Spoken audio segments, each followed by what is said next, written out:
It's happened again. I can't believe it. Sitting here 2 days, or nearly 3 days after the prelim, and still processing.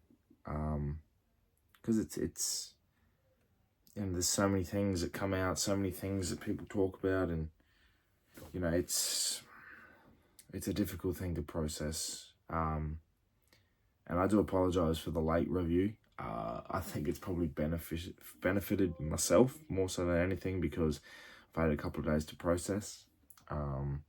Also, the apology is because I was away on footy trip over the weekend, so I couldn't unfortunately get a review out. So yeah, this is what's coming to you today.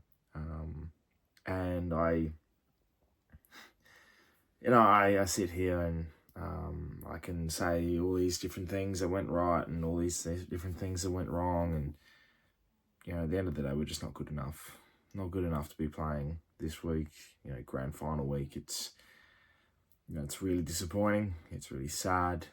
I know I cried pretty much the whole of the last quarter. I reckon, on and off, because I knew the inevitable was happening, and as a fan, you always have that small glimmer of hope when a goal's kicked and the margin gets brought back into something respectable. I think we were holding out a little bit of hope as well, because Brisbane do it the week prior, and once the margin got to 36 or 38 points at some stage during the third quarter, I was sitting there and I was thinking, I just have to believe. I don't want this to be it, and I have to believe. And as a fan, you always find that belief, that little bit of extra belief, just because you need to have it. Otherwise, you become bitter and angry, and by the end, heartbreak happens. The raw emotion comes out, and every Port fan sits here and is sad and is frustrated, vents a lot of opinions.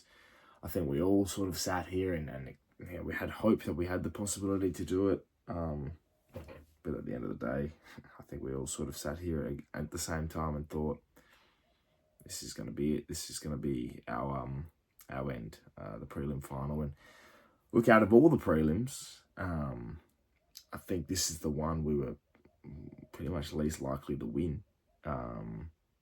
We're 0-4 now. We have not made it through to a grand final under Ken Hinkley, and that becomes the stat that stands out the most, and that's the stat that's most annoying. I think the build-up is the most annoying part as well. We sit here and we hear from Koshi once every 3 months, and all Koshi talks about and showcases is love for Ken and the reassurance of Ken, and why you come out in a prelim final week and suggest that Ken's staying for next year and will coach next year. Why is that affirmation there? Why is that what comes out the week of a cutthroat final, that so much pressure is riding on this game? Why do you give the satisfaction and the comfort to the coaching panel and the players that they're going to be reassured next year, where we come out as fans and we don't have that reassurance of we're going to be back next year? We don't have that comfort, or we don't have that confidence to suggest that we're going to be back here next year. And if we are, the question mark is, are we actually going to be anywhere near improved to do so? And I don't think there is enough pieces in the puzzle to come out next year and be like, yeah, we've got that improvement. And I know we've mentioned the statement pieces of the puzzle multiple times over the years, and players that link with that. And I'm talking your Ryder, your Dixon, and these types of players that have come in, your Rockcliffe, your Motlops, all of these players that are part of the trades and part of the strategies to get that coveted title of being a premiership team. You can't tell me now we sit here with a list capable of winning a flag next year, and if we are capable, where that improvement comes from. I know we get players like Farrell and Sam Powell-Pepper back next year for round one. Hopefully round one for SPP. The uncertainty of Houston is there. The question marks over Travis Boak. The uncertainty of Charlie Dixon, who shouldn't play next year anyway. All of these question marks come into the fact that we talk about what can be, but what didn't happen. Sydney they outplayed us. We had no matchup for Isaac Keaney. Chad Warner was awesome. All of these players that Sydney have, role players, they're big body players that stand up, they take their moments. We didn't have anywhere near enough of that. Too many turnovers at costly moments. Unfortunately, 4 of them I think were Trav, which does suck to watch. I think the matchups were all wrong. Why is Burgoyne predominantly taking Heaney down? When he's playing half forward, why is that a matchup? Where's Lockie Jones, or where's a bigger body defender? Why isn't Bergman on him? Why are these matchups wrong? Why is the effort from the start just a bit questionable? And why are we so loose down back? There's so many questions that come out of this prelim to question why we weren't even in the game. And how can a run like the second quarter happen? Where was the intensity and the pressure from last week? Where was everything that we talk about? And it just falls to pieces.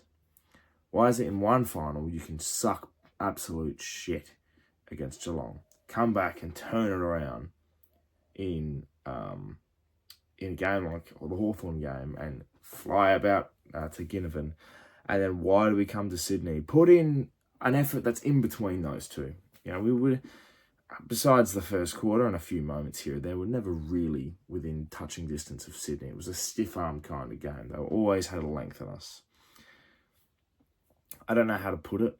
I think it's just how the season played out. It's how everything turned out, and we got nothing more to really point out from this game. It's just Ken said it's a whole club thing.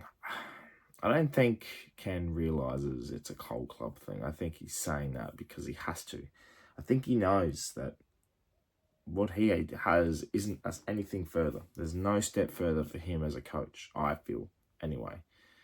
And I hope he does realise that and know that, because we can't continuously make these prelims and turn ourselves into a laughing stock. And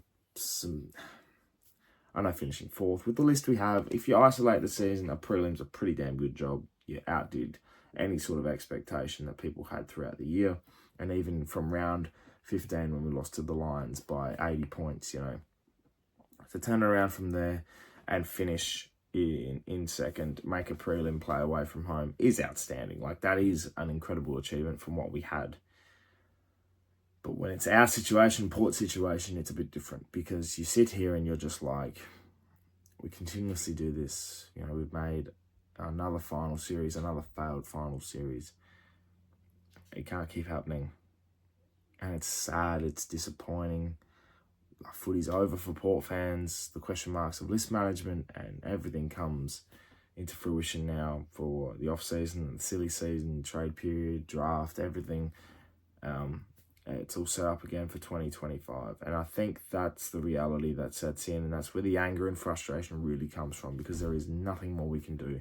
And the sad reality is we get to watch 2 teams next weekend play at the MCG, and it's not us. I do want to give some credit to Sydney, because they have been the standout team for the season. And whilst they didn't have a great patch later into the year, they do almost deserve to be in the grand final just from their outstanding home and away season. Their season was fantastic. Their final series, Isaac Heaney is incredible, and they have the cavalry and they have the opportunity to go to the MCG against the Lions next week and get that coveted title they missed out on a couple of years ago against the Cats, and Brisbane are the same. So it's full credit to both of them. I do recognise that, and they do deserve that recognition. So they were very well. The Sydney crowd was awesome. They definitely got around their team on Friday night, and I think the disappointing factor is, for Port Adelaide's sake, is we never really were in it. And I mentioned the stiff arm before, and that's the sad reality. Is people come up to me and they go, would you rather a loss like the Cats had, or would you rather the result you had? And I'm there like, you know what, Cats fans had hope. It's a heartbreaking reality, that loss in a prelim, and yeah, they had a good opportunity to actually run away with it. Port Adelaide never had the opportunity.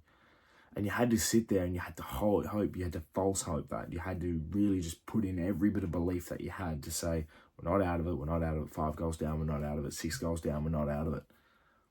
When you really deep down, you know that this Port Adelaide side is not coming back from this. And that's the heartbreaking thing. I'm sorry. It's emotional for me because I've been a lot more negative this year than I have been.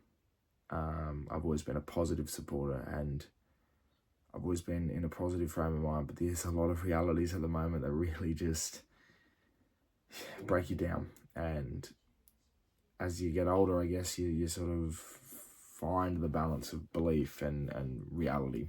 And right now it's a cloudy future for Port in terms of, can we actually go the distance? Can we actually do that? And why are we in the same loop that we constantly are? That's the fighting spirit we have to find and see what happens next year now. It's disappointing. It's sad, but reality checks in. And I hope there's a lot of soul searching with individual players.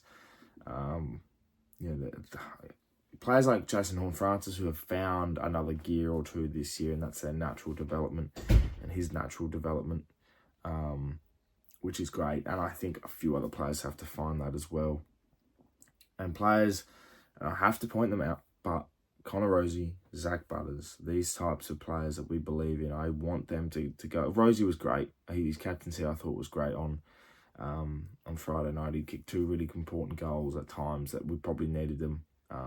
And he did lead from the front, I guess, but you know, when arguably your best player on the ground is either Aliir or Travis Boak in terms of, Boakey gets thrown in there in terms of stats. I know people pointed out to me that he turned it a few things over, but yeah, when he's arguably your best player on the ground, you know, you've got question marks to be occurred with that. So it'll be sad because if that is his last game and Boakey's kicked the final goal of the season in against the Swans in the prelim and might have kicked his final goal of his career. So yeah, I think that's another reason why we're all sad as well. So it's gut-wrenching, it's upsetting. The reality is we have to accept it. There's no change about it. We have to move on and try and figure out what we can do for 2025. And I guess we go again, don't we? And we sit there and we say that we are Port Adelaide and never tear us apart. And I know that Port fans, whilst we all be angry and upset and want the question marks, we want answers, we want change, we'll sit there on round 1 or round 2 or whatever the case may be at the Adelaide Oval next year and we'll sing that song, cheer our team on, and we'll be back because we don't leave. We're the true believers. So yeah, unfortunately, 2024 is over. Thank you so much for watching my review of the prelim, Port fans. Let me know in the comments below what your thoughts were and how you're feeling. Bit of a therapy session, I guess, you know, let it all out, and we just move on, and yeah, we'll see how it goes for the rest of the week, and hopefully 2025 is a bit of a different story and we can have the opportunity to win that Premiership Cup. But thank you for watching once again. Make sure you subscribe to the channel if you're new for plenty more Port Adelaide and AFL content to come your way. The Glass Table, we'll have a new episode out on Wednesday, and the Brownlow fallout and everything like that as well. Go Port Adelaide in the votes, and I look forward to seeing how it all goes. Thank you so much for watching once again. My name's Anthony, and as always, down the pair.